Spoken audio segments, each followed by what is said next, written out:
Sindh assembly जे इजलास दौरान speaker तोड़े हुकूमती धुर पीपल्स पार्टी सां वास्तो रखंदड़ समूरा मेंबर अजरक ओढे आया। पीपी मेंबरनि खे अजरक ओढियल ॾिसी पीटीआई ऐं जीडीए जे कुझु मेंबरनि बि अजरक ओढे इजलास में शिरकत कई। इजलास दौरान सूबाई वज़ीर मुकेश कुमार ज़ियाउद्दीन मेडिकल यूनिवर्सिटी तरमीमी बिल समेत 5 सरकारी बिल ऐवान में मंज़ूरी लाइ पेश कया त मुखालिफ़ धुर गोड़ कंदे ऐवान में नारेबाज़ी शुरू करे ॾिनी। ऐवान में हुल हंगामे दौरान 5 ई सरकारी बिल अक्सरियत सां मंज़ूर कया विया, जंहिं दौरान मुखालिफ़ धुर पारां इजलास जो बाइकाट कयो वियो। Sir, I move that the bill be passed into law. The motion is that bill be passed into law.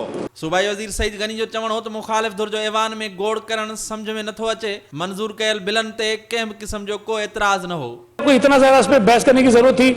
Opposition ने बगैर पढ़े हुए उनखां अॻु सवालनि जवाबनि दौरान सूबाई वज़ीर सईद गनी जीडीए एमपी आरिफ मुस्तफ़ा जतोई अटकी पिया। सईद गनी एतराज़ कंदे चयो त ॻाल्हाइण दौरान मास्क पातो वञे, जंहिं ते आरिफ मुस्तफ़ा जो चवणो हो त खेसि जेको मास्क मिलियो आहे उहो फाटल आहे। Jatoi sahab,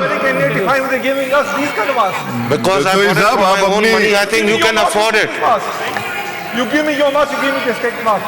Take it. Give me your mask. Give me your mask. Do.